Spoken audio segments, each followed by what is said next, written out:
ಇತ್ತೀಚೆಗೆ ಶಿವಮೊಗ್ಗದಲ್ಲಿ ವಾಲ್ಮೀಕಿ ಅಭಿವೃದ್ಧಿ ನಿಗಮದ ಅಧೀಕ್ಷಕರಾಗಿ ಕಾರ್ಯನಿರ್ವಹಿಸುತ್ತಿದ್ದ ಚಂದ್ರಶೇಖರ್ ಎಂಬುವವರು ಆತ್ಮಹತ್ಯೆಗೆ ಶರಣಾಗಿದ್ದರು. ಈ ಪ್ರಕರಣಕ್ಕೆ ಸಂಬಂಧಿಸಿದಂತೆ ಬಿಜೆಪಿ ರಾಜ್ಯಾಧ್ಯಕ್ಷರಾದ BY ವಿಜಯೇಂದ್ರ ಅವರು ಚಂದ್ರಶೇಖರ್ ಅವರ ಮನೆಗೆ ಭೇಟಿ ನೀಡಿ ಮಾಧ್ಯಮ ಮಿತ್ರರೊಂದಿಗೆ ಮಾತನಾಡಿ ತಮ್ಮ ಪ್ರತಿಕ್ರಿಯೆ ನೀಡಿದ್ದಾರೆ. ಹಲೋ, ಹಾಂ,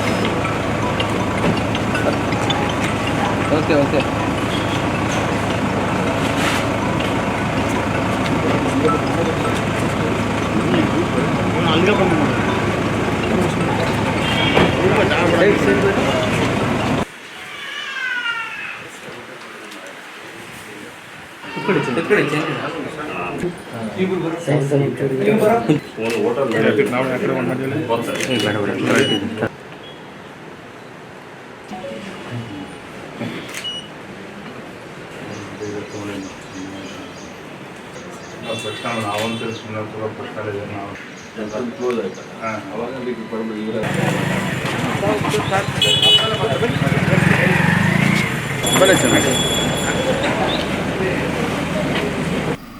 ಕಳೆದ ವಾರ ಶಿವಮೊಗ್ಗ ನಗರದಲ್ಲಿ ವಾಲ್ಮೀಕಿ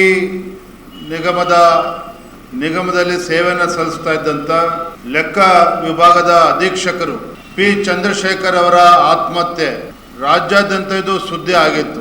ಆತ್ಮಹತ್ಯೆ ಮಾಡಿಕೊಂಡಂತ ಚಂದ್ರಶೇಖರ್ ಅವರು ಬರೆದಿಟ್ಟಿರ್ತಕ್ಕಂಥ ಸೂಸೈಡ್ ನೋಟ್ ಇದು ಕೂಡ ಇವತ್ತು ಬಹಿರಂಗ ಆಗಿರ್ತಕ್ಕಂಥದ್ದು.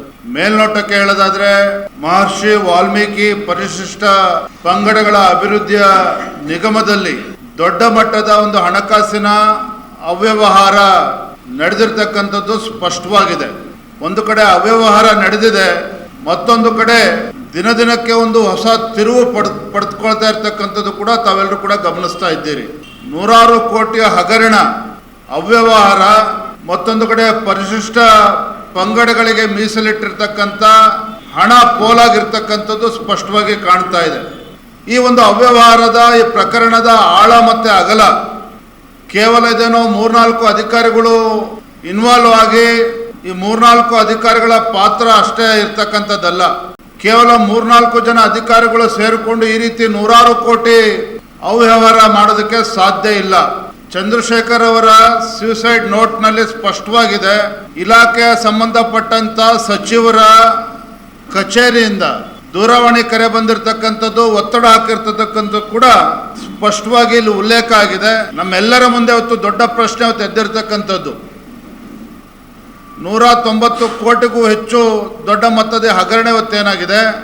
ಮಾನ್ಯ ಸಚಿವರ ಅನುಮತಿ ಇಲ್ಲದೇನೆ, ಇಲಾಖೆಯ ಸಚಿವರಾಗಿರ್ತಕ್ಕಂಥ D. ನಾಗೇಂದ್ರ ಅವರ ಅನುಮತಿ ಇಲ್ಲದೇನೆ ಯಾರೋ 3-4 ಜನ ಅಧಿಕಾರಿಗಳು ಇಷ್ಟು ದೊಡ್ಡ ಮೊತ್ತವನ್ನ ಹೊರ ರಾಜ್ಯಕ್ಕೆ, ನೂರಾರು ಕೋಟಿ ರೂಪಾಯಿನ ಹೊರ ರಾಜ್ಯಕ್ಕೆ, ಪಕ್ಕದ ತೆಲಂಗಾಣ ರಾಜ್ಯಕ್ಕೆ ಇವತ್ತು ಹಣ ವರ್ಗಾವಣೆ ಆಗಿದೆ.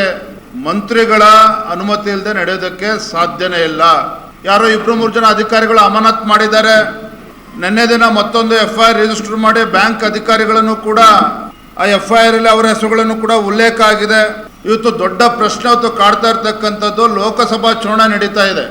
ಲೋಕಸಭಾ ಚುನಾವಣೆ ನಡೀತಾ ಇರ್ತಕ್ಕಂಥ ಸಂದರ್ಭದಲ್ಲಿ ನೂರಾರು ಕೋಟಿ ಅನಧಿಕೃತವಾಗಿ ಮತ್ತೊಂದು ಬ್ಯಾಂಕ್ ಖಾತೆಯನ್ನು ತೆರೆದು ಆ ಬ್ಯಾಂಕ್ ಖಾತೆಯಿಂದ ಹೊರ ರಾಜ್ಯದ ತೆಲಂಗಾಣ ರಾಜ್ಯಕ್ಕೆ ಇವತ್ತು ಹಣ ವರ್ಗಾವಣೆ ಆಗಿದೆ ಅಂತ ಹೇಳಿದ್ರೆ ಇದು ದೊಡ್ಡ ಪಿತೂರಿ ಇದರಿಂದ ಅಡಗಿದೆ. ಈ ಒಂದು ಅವ್ಯವಹಾರದ ಬಗ್ಗೆ ತನಿಖೆ ಆಗಬೇಕು.